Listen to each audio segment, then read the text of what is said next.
আপনার জীবন বদলে দিতে পারে এই 52টি অভ্যাস। প্রতি সপ্তাহে আমি নতুন টিপস নিয়ে আসব হ্যাপিয়েস্ট হেলথ বাংলাতে। এই ছোট ছোট স্টেপগুলো আপনি রোজের রুটিনে যোগ করলেই 1 বছরের মধ্যেই এক নতুন হেলদি নিজেকে খুঁজে পাবেন আপনি। ভালো ঘুমের জন্য বাইরে বেরোন।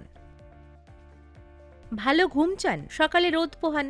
আপনার ঘুমের মান অনেকটাই নির্ভর করে সকালে কতটা রোদ পাচ্ছেন তার উপর। ঘুম থেকে ওঠার প্রথম 1 ঘন্টার মধ্যে 15 থেকে 20 মিনিট সকালের রোদে থাকলে আমাদের শরীরের নিজস্ব ঘড়ি, যাকে সার্কাডিয়ান রিদম বলে, তার রিসেট হয়।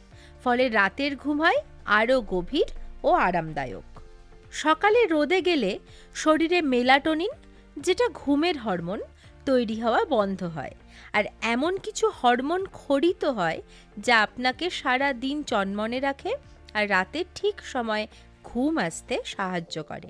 মেঘলা দিন হলেও সমস্যা নেই, সেদিন 20 থেকে 30 মিনিট বাইরে থাকলেই উপকার মিলবে। নিয়মিত সকালে আলো পেলে শরীর 12 থেকে 14 ঘন্টা পরে আবার মেলাটোনিন তৈরি করে, যা আপনাকে রাতের ঘুমের জন্য প্রস্তুত করে। রোদ একদম না পেলে কি করবেন? নাইট শিফটে কাজ করলে আর্টিফিশিয়াল ব্রাইট লাইট থেরাপি কাজে আসতে পারে। বোনাস টিপস: সন্ধ্যার সূর্যাস্তটাও দেখুন। এটা শরীরকে যত্ন নিয়ে জানিয়ে দেয় এবার ঘুমের সময় আসছে। সকালের রোদে থাকুন, রাতের ঘুম নিজে থেকেই ভালো হবে।